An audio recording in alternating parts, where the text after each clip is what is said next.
शाम को एक बड़ी खबर आई। The Iranians have said that they have busted Pakistanis trying to infiltrate, और ये लोग अंदर घुसने के लिए पाकिस्तान वाले पाकिस्तानियत डाल रहे थे ईरान में। एंड ईरान की तरफ से बड़ा क्लियर अपडेट आया कि साहब we have busted Pakistanis trying to do naughty things. What is exactly happening in this entire region?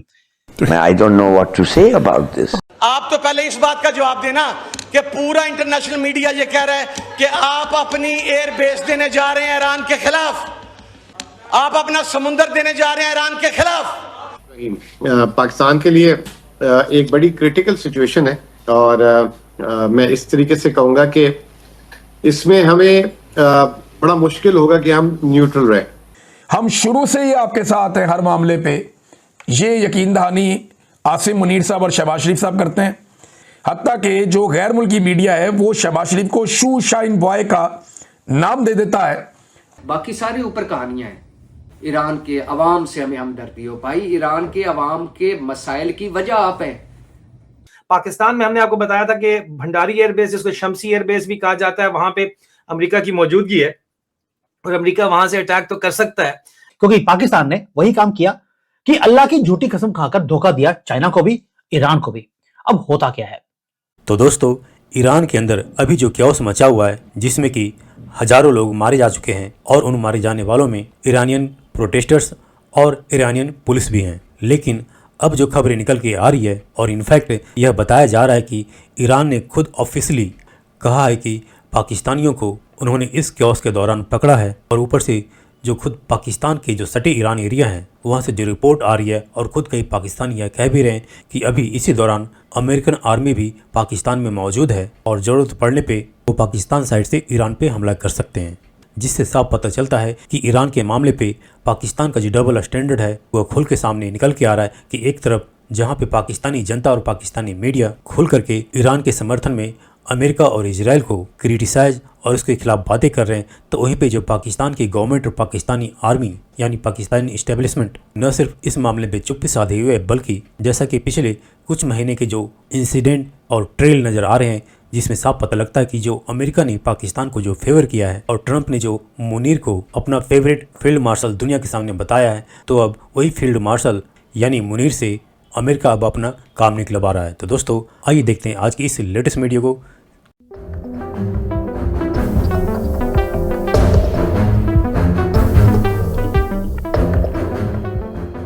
शाम को एक बड़ी खबर आई।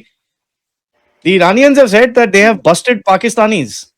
ऑफिशियल स्टेटमेंट आया उनका कि they have busted Pakistanis trying to infiltrate, और ये लोग अंदर घुसने के लिए पाकिस्तान वाले पाकिस्तानियत डाल रहे थे ईरान में।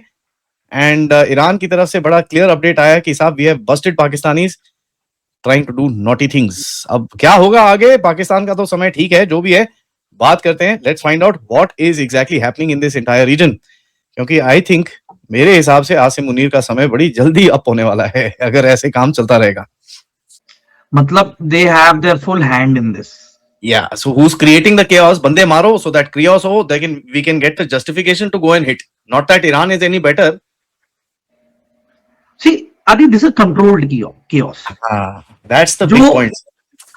वेस्टर्न पाकिस्तान बॉर्डर पे 30,000 पाकिस्तानी ट्रूप्स की डिप्लॉयमेंट कल से चालू हो चुकी है। 30,000 on the western front against Iran. 3 division घुस गए, ठीक है, ओके। एंड फिर विजुअल्स और कमिंग की शॉटगन, हथियार, पिस्टल्स, राइफल्स, प्रोटेस्टर्स अपने आपस ग्रुप्स में लेके चल रहे हैं और they are firing at the Iranian forces. Now मेरे को ये बताओ सर, ये शॉटगन हथियार ये जो आए इधर पे, this area is not known for shotguns, this area is known for simple straight AK-47। ये शॉटगन कहां से आई इनके पास? अरे पाकिस्तान से दर्रा में सब कुछ बनता है। दर्रा में मतलब मैं बता रहा हूं, they are earning very large sum of profits in Darra. Pakistan जितने लोकल वेपन ये बना भेज रहे होंगे, ये नो मैन्स बिजनेस। और ये खबरें ब्रेकिंग न्यूज के ऊपर चली रही हैं। और अमेरिका जो रजीम लाना चाहता है या इजराइल जो रजीम लाना चाहता है, अब ये होगा किस तरह? सदर ट्रंप की जो पॉलिसी है वो आपके सामने ही है। ऑप्शंस इनके पास क्या हैं। पाकिस्तान में हमने आपको बताया था कि भंडारी एयरबेस, जिसको शमसी एयरबेस भी कहा जाता है, वहां पे अमेरिका की मौजूदगी है और अमेरिका वहां से अटैक तो कर सकता है। आप तो पहले इस बात का जवाब देना कि पूरा इंटरनेशनल मीडिया ये कह रहा है कि आप अपनी एयर बेस देने जा रहे हैं ईरान के खिलाफ, आप अपना समुंदर देने जा रहे हैं ईरान के खिलाफ। आपकी वजारत खारजा ने उसके ऊपर क्या मौकफ दिया है? कोई बंदा बदलाए। आप तो चुप हैं इसलिए कि आपको फर्क नहीं पड़ता। आपके तो फ्लैट हेवन फील्ड के अंदर हैं। आपने तो यहां से उठना है। अगर खुदा ना खास्ता पाकिस्तान पर कोई मसला हुआ, आपने तो रातों रात फ्लाइट पकड़नी है जिस तरह मुशर्रफ के टाइम पे पकड़ी थी, और यहां से निकल के आपने वहां पर भाग जाना है। और अब अगर ईरान खुदा ना खास्ता तेहरान फॉल करता है तो आप उनके जो स्ट्रेटेजिस्ट हैं उनकी गुफ्तगू चेक कीजिए कि अगली बारी पाकिस्तान की है खाकम बदहन। हम इस ट्रेल को नहीं समझ रहे। और जनाब स्पीकर, ये बात करने में कोई दो राय नहीं है कि कौन इस्तेमाल हो रहा है ईरान के खिलाफ। को डायरेक्ट उनका आपस में बॉर्डर तो आप नहीं मिलता। हमारे तमाम इस्लामी ममालिक के सरबराहान जहां से जहाज उड़ के, जहां से मिसाइल्स निकल के ईरान की तरफ आते हैं, वो अपनी पनागाहों में छुपे हुए हैं। उनका ज़मीर दफन हो चुका है, उनका ज़मीर मुर्दा हो चुका हुआ है। But let me assure you one thing, the resistance block will win इंशाल्लाह। रेजिस्टेंस जीतेगी, ईरान जीतेगा। जनाबे अली बताएं ना सर, उसका जवाब नहीं है। मैं सर लेट सकते हैं, हुक्मरान लेट सकते हैं, लेकिन आलम इस्लाम ईरान के साथ खड़ा है। With all due respect to everyone sir, देखें जब इस किस्म की बात आती है, ये उम्मत का सवाल है सर, आलम इस्लाम का सवाल है। जो अमेरिकन यूनिवर्सिटी के इसराइली यूनिवर्सिटीज़ के प्रोफेसर्स ने, जो उनके रिसर्चर्स ने, जो उनके थिंक टैंक्स ने ये कहा कि ईरान से निपटने के बाद हम पाकिस्तान की तरफ आएंगे, हमारी तरफ से कलेक्टिवली आवाज़ जानी चाहिए कि हम तो ईरान को नहीं गिरने देंगे, तुम हमारी तरफ देखने की क्या हिम्मत या औकात है तुम्हारी।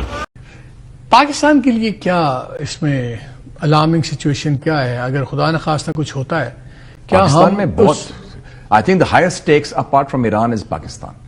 नंबर वन, हम नहीं चाहते मालिक साहब कि हमारा बॉर्डर, इजराइल का बॉर्डर ताफ्तान आ जाए। regime change means that, be very clear. और इजराइल इंडिया एक्सेस आपके सामने है। नंबर वन, हमारे तो 3 नेबर्स हॉस्टाइल हो जाते हैं, अफगानिस्तान, इंडिया, ईरान। 2 तो आपको पता है। दूसरा Balochistan, be very clear, new regime तो आपको पता है 900 किलोमीटर का आपका बॉर्डर है। और तीसरा जो जनरल एरिया इंस्टेबिलिटी आएगी अगर एक अड्डा बन जाता है इजराइल का या ये रिजीम चेंज के जरिए, तो पाकिस्तान चाइना रिलेशंस, हमारा सारा कुछ विल बी कॉर्नर्ड। हमारे लिए तो बहुत बड़े स्ट्रेटेजिक स्टेक्स हैं। क्या प्रेसिडेंट ट्रंप बोझ डाल सकते हैं पाकिस्तान पे कोई अनरीजनेबल डिमांड्स के लिए? बोझ डालें ना डालें, हमारी रेड लाइन बड़ी क्लियर है। हमारी अपनी सॉवरेनिटी एंड हमारी अपनी stability is Paramount and it is linked with Iranian stability. उसमें हम कोई काम ऐसा नहीं कर सकते